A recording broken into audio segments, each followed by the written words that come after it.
John Dalton was born into a Quaker family on September 6, 1766, in Eaglesfield, Cumberland, England.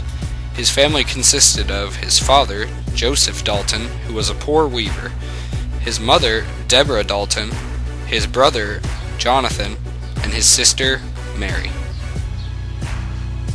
John received his early education from his father and from John Fletcher, the teacher of the Quaker school at Eaglesfield, his hometown. He owed much of his scientific knowledge to John Gow, a blind philosopher who was one of Dalton's greatest influences.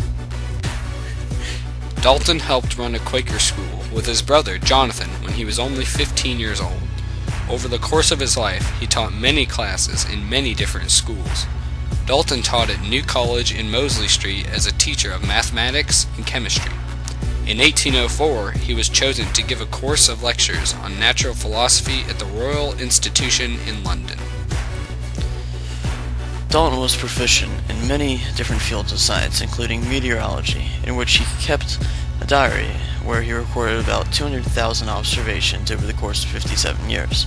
Besides his work on his atomic theory, he was very well known for his studies of color blindness, of which he partially suffered from. There is a bust of Dalton in the entrance hall of the Royal Manchester Institution, along with a giant statue of Dalton, which is located in Manchester Town Hall. He did not receive any major awards.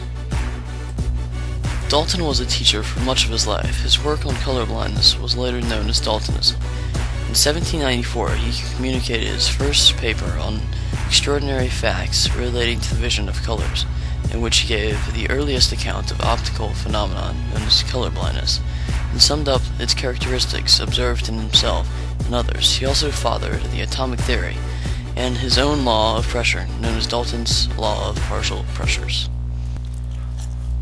In 1793, Dalton moved to Manchester, where he spent the rest of his life. He died unmarried in Manchester on July 27, 1844, of a stroke. He fell from his bed and was found lifeless by his attendant.